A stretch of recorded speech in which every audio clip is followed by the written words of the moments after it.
اعوذ بالله من الشیطان الرجیم. بسم الله الرحمن الرحیم. ګرانو مالدارانو سلامونه او نیکی هیلې. د نن ورځې موضوع په غواګانو کې د بیبیزیا ناروغي ده.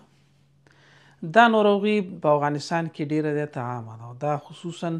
په اسیایي هیوادونو کې نن سبا د ګرمۍ په موسم کې چې ډیره زیاته لیدل کیږي. د دې ناروغۍ عامل چې دی په خپله د بیبیزیا پرازیت دی. دا پرازیت چې د خمنډکو یا د شینو په واسطه باندې لکه څنګه مو چې په تې درس کې د تیلیریا د ناروغۍ په اړه باندې تاسو ویلې، په هماغه شکل باندې بیبیزیا ناروغي چې ده هم د خمنډکو د شنو په واسطه باندې انتقالیږي. د پرازیت فرق د تیلیریا سره دا دی چې دا پرازیت د وینې سره کرویات یا سرې حجرې ماتوي او د دې له امله هغه نښې نښانې چې په دې ناروغۍ کې پیدا کیږي د تیلیریا په نسبت باندې لږې څه ناڅه چټکې دي. دا ناروغي یا د دې ناروغۍ پرازیت چې دی د سره کرویات یا د وینې سرې حجرې چې دي دا ماتوي او کله چې دا ماتې کړي نو خصوصا بدن بیا د دې ماتو شوو حجراتو د تخلیه چې ده دا د پښتورګو د لارې کوي. نو که چیرې تاسې وګورئ په غواګانو کې اکثره د میتیازو یا د تشو دا کم رنګ چې دی دا سوربخن او حتی توري چې دې ته موږ هیموګلوبینوریا ویلی وو. د وینې د ماتېدلو سره چې دی په غواګانو کې چې دی زیړی رامنځته کیږي، خصوصا د سترګو برخه او د محبل یا د واژن برخه دې ځای کې چې که تاسو چېرته دا وګورئ یا د غاښونو ژاملې چې دي دا تاسو که وګورئ دلته زیړوالی پکې یا په دې کې زیړی رامنځته کیږي. دا زیړی چې دی دا د سرو حجرو د ماتېدو نه رامنځته کیږي. دا چې دماغ هم یو د هغه ارګانونو یو د عضو څخه دی چې هغه د وینې یا د اکسیجن سره ډېر زیات حساس دی. نو چې کله سره کرویات ماتېږي نو خصوصا د سرو کرویاتو وظیفه دا ده چې دا اکسیجن دغه ته ورسوي، حجرات ته ورسوي. نو په غواګانو کې یا په سخیو کې به د عصبي سیستم نښې هم لیدل کیږي. مثلا په لاره چې کله تګ کوي ولیږي یا مثلا داسې غیر ارادي حرکات چې هغه د عصبي سیستم د لارې ښودل کیږي دا تاسې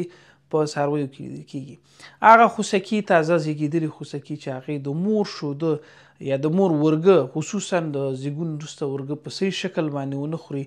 نو په هغو کې چې دی په دغه ناروغۍ باندې چې دی د اخته کېدلو چانس نسبت هغو ته چې ورږه یې خوړلي دا ډېر زیات لیدل کیږي. یعنې چې ورږه ونه خوري، ورږه یې کم خوړلي نو په هغې کې دغه ناروغي ډېره زیاته لیدل کیږي او د دې انتقال ډېر زیات زر کیږي. د هغې وجه دا ده چې په ورږو کې دا کم انټي باډي یا دا کم معافیتي برخه چې ده د ورږو له لارې چې دی بچي ته انتقالیږي او بیا بچی تر ډېر وخت پورې چې د دې مرض په مقابل کې کولی شي د خپل وجود نه دفاع وکړي. هغه غواګانې چې په دې مرض باندې یو ځل اخته شي دا تر کلونو پورې چې دی په دې کې دا پرازیت پاتې کیږي. نو د دې د خاطره چې تاسو د دې پرازیت نه خپل مال او خپل حیوانات وساتئ، بهتره دا ده چې په کومه ساحه چې هغه ګرمه وي، خصوصا د افغانستان په ټولو ساحو کې چې دغه مرض لیدل کیږي، خصوصا د اوړي په وخت کې چې دی دا یعنې اوس وخت چې دی په دې وخت کې دا ډېر زیات دی. او د ده وجه دا ده چې دا کم کنې یا دا شینې چې دي دا په اوړي کې چې دی یا په ګرم موسم کې چې هلته رطوبت وي د هغې یو ځای کې چې ګرمي هلته دا کنې یا دا شینې نمو کوي او دغه مرض ځان کې ساتي. دا حتی د دې ځینې نوې شته د انسانانو ته انتقالیږي. واړه څاروي، وزې، پیشوګانې، سپي، حتی دا نور حیوانات چې دي دا هم څنګه کوي دا هم کولی شي چې خپلې خاصې نوې دي په خپلو ناروغیو باندې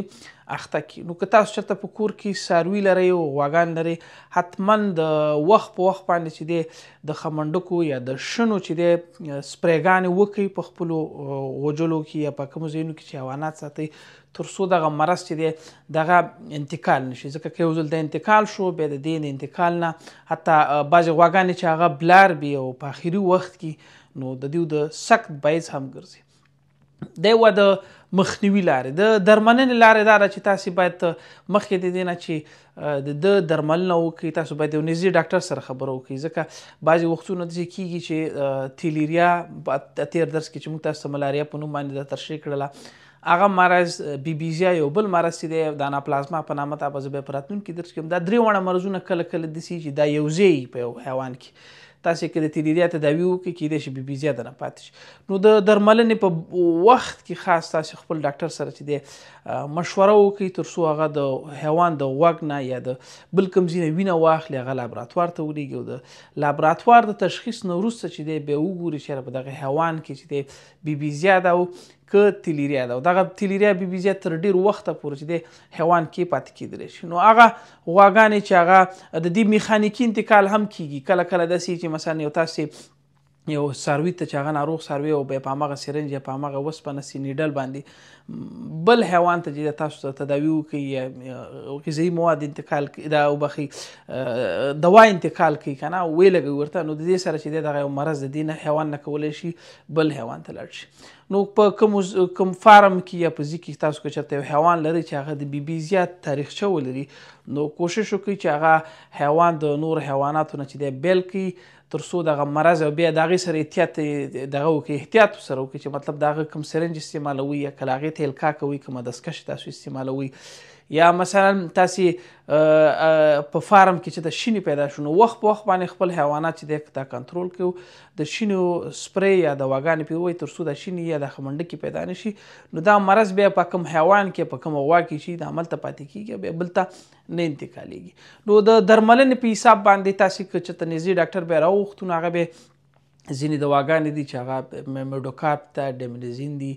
او نور داسې دواګانې شته، درملونه شته چې هغه د بیبیزیا په درملنه کې چې دی دا مرسته کوي. خو که چېرته تاسې ډاکټر راون غواړئ او خپل سره دوا استعمال کوئ نو کیدای شي ستاسو د غواګانو یا د څارویو د ضایع کېدو باعث ګرځي. د ده سره هغه حیوانات هندي حیوانات چې موږ چې هغه د هندي نسل یا شرقي نسل بوسنډیکس چې دي دا حیوانات چې دي دا دې سره مقاوم دي. غربي نسلونه څومره چې دي هغه هولسټین دی که جرسي ده مومبلیار دی څومره چې دي دا ټول د دې مرض په مقابل کې چې دي دا حساس دي. یعنی وجه دا ده چې غربي نسلونه چې دي د دوی دا پوټکی چې دی دیو باندې شینه ډېر زر نخلي او د دې نه یې نسکلي، او شرقي نسلونه چې دي چون د منطقې سره توافق کړی دی نو د دیو باندې چې دا خمنډکه چې دی یا دا شینه چې دی دا نه نخلي، او چې کوم نه نخلي پې نو دیو دغه پوټکی چې دی وخت په وخت باندې یو قسم لړزه حرکت کوي او د پورې دا په اسانۍ باندې نشي نښتلی. نو شرقي نسلونه چې دي د شیدو تولید کم دی خو د محیط سره چې دی توافق لري او دغه اقلیمي توافق چې دی موږ په همدې ځای کې ویو چې په خصوصا په هغه نسلونه چې هغه شرقي نسلونه دي خو شیدې نه کوي هغه د دې نسل سره تقریبا څه ناڅه مقاوم دي، او غربي نسلونه چې څومره دي د دې پوټکی چې دی دغه مسله دې کې پیدا کېږي. نو تاسو که چېرته فارم لرئ او غواګانې چې شیدې کوي نو د دغې دریو ناروغیو سره چې دی تاسو ته پاملرنه وکړئ. مننه.